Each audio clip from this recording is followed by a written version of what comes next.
Students, let us continue our topic of the electric charge in this very fourth video class. SI unit of the electric charge is coulomb, and it is named after the French physicist Charles Augustin de Coulomb. So, Charles Augustin de Coulomb. This was a full name. So Charles Augustin de Coulomb, and is equal to this coulomb, which is the SI unit of the electric charge. So 1 coulomb is equal to the charge contained in 6.242 into 10 raised to power 18 electrons. So obviously a bigger unit of electric charge, this coulomb. So 1 coulomb of the electric charge is equal to the charge contained in 6.242 into 10 raised to power 18 electrons. Another point, the quantity of the electric charge carried by a carrier can be a proton or an electron, is represented by a letter capital Q. So quantity of charge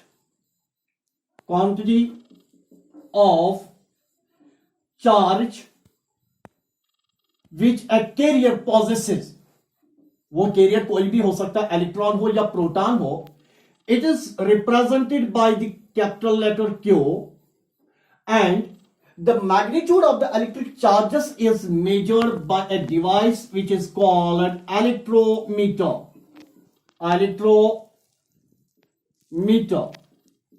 So electrometer is a device which is used to measure the magnitude of the electric charge. Another point regarding this electric charge is transferable. You know that. Already told you in the one of the types of the electricity, that was the current electricity. So here I am.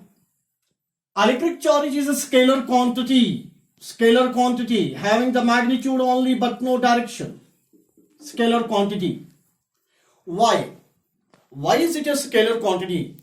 Because this electric charge or charge never graduated into the levels of the vectors having both the magnitude and the direction as well. So electric charge is a scalar, supposed to be a scalar quantity.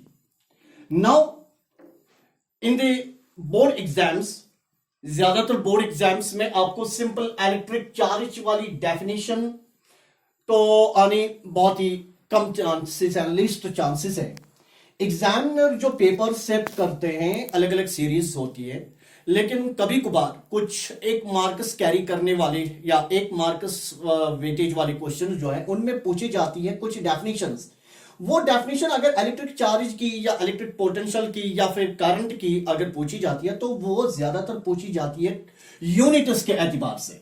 सो हम कुछ नई और advance definitions देखते हैं electric charge की on the basis of the या in terms of the units of the electric charge. क्योंकि unit हम जानते हैं कोलम है, सो एक कोलम चार्ज को आप कैसे डिफाइन करेंगे? So 1 coulomb of the charge is the quantity of the charge which passes through a given cross section of a conductor for 1 second provided with a current of 1 ampere. So I will mention it here as 1 ampere second. 1 ampere second. So define कैसे करेंगे आपको बताना है. 1 coulomb of charge is that quantity of the electric charge which passes through a given cross section of a conductor for 1 second provided with a current of 1 ampere. Another point, in almost 1785 this Charles Augustin de Coulomb, simply mentioning his name as Coulomb, Coulomb used a calibrated torsion balance to measure the force. He used a calibrated torsion balance, sensitive type of the balance, for measuring or to measure the force between the electric charges.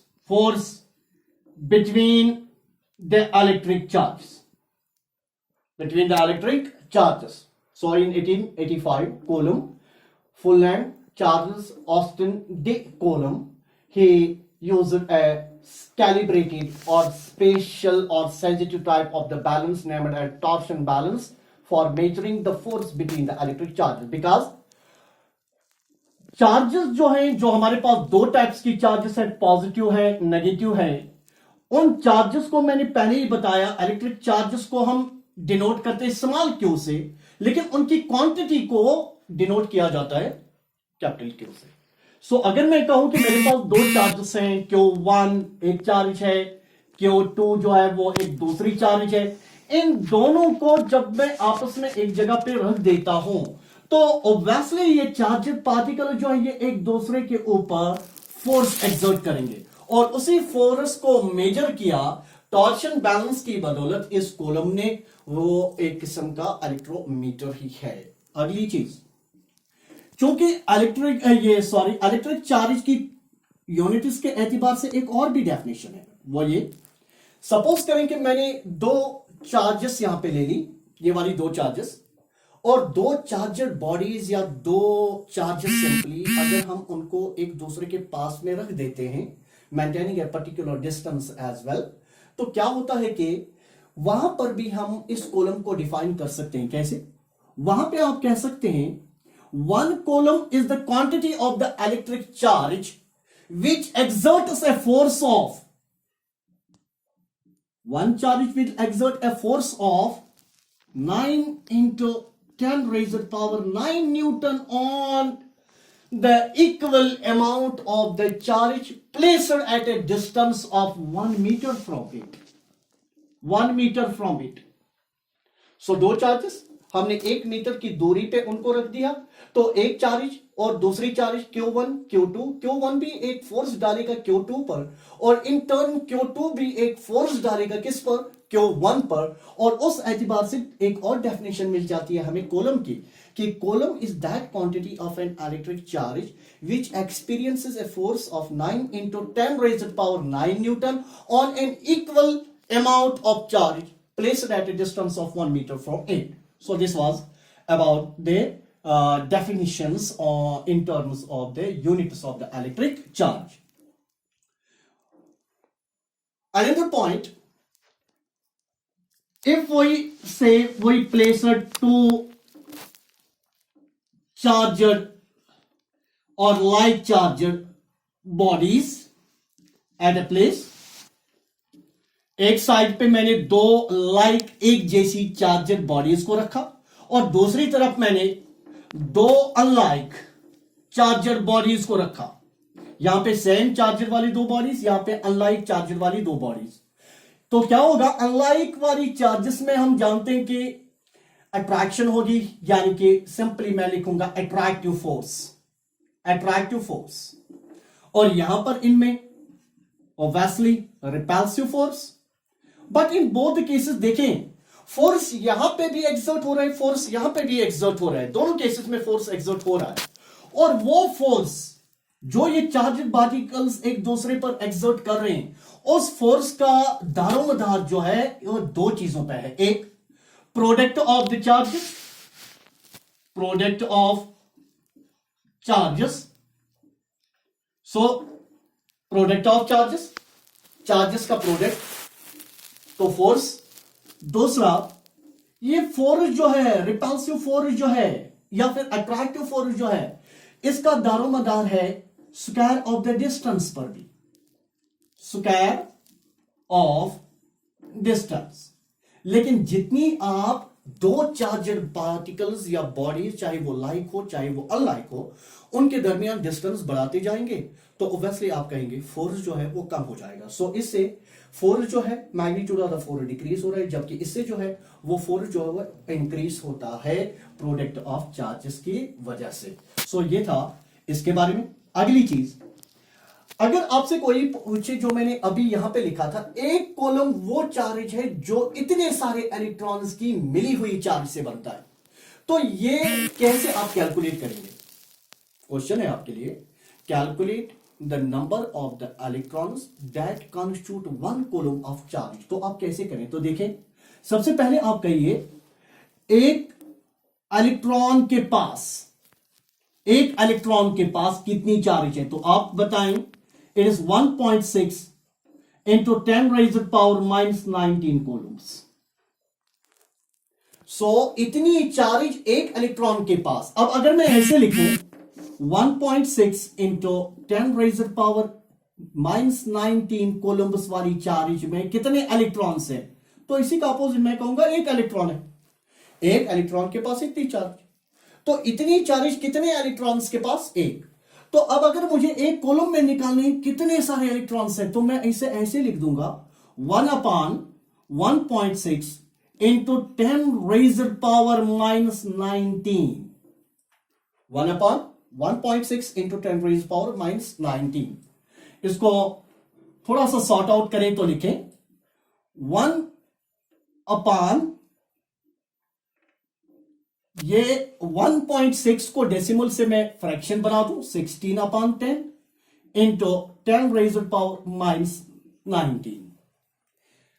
अब यहां से यहां पे मैं लिखने जा रहा हूं, देखें आप 1/, ये है 16/10। ये वाली टर्म जो यहां डिनोमिनेटर में थी 10 raised power minus 19, इसको मैं ऊपर ले जाऊं तो वहां पे ये 10 raised power प्लस 19 हो जाएगी।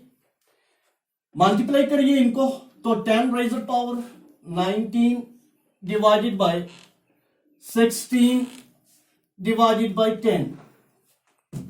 10 raised power 19 divided by 16 whole divided by 10। Now इसे थोड़ा सा खोलकर लिखें तो 10 raised power 19 डिवाइडेड बाय 16। 16 को यहां पे मैं लिख रहा हूं 1/10, कोई फर्क नहीं पड़ेगा इससे। अब इस 1/10 को मैं रेसिप्रोकल की हालत में ऊपर ले जाऊं तो लिखूं 10 raised power 19 multiplied by 10 divided by 16, 1s are 16। So overall देखें यहां से we have 10 raised power 19 into 10 divided by 16। Likewise मैं एक 10 इससे निकाल दूं तो ऐसे भी लिख सकता हूं 10 इंटू 10 raised power 18, क्योंकि एक 10 तो मैं निकाल रहा हूं इससे, divided by 16। So it will become 10 into 10 100 divided by 16 into 10 raised power 18। 100 को डिवाइड करिए 16 से तो आपको मिल जाएगा 6.242 इंटू 10 raised power 18। तो इतने इलेक्ट्रॉन्स की मिली हुई कंबाइंड चार्ज से बनता है एक column charge. With this, I would like to conclude. See you in my next video. Thanks.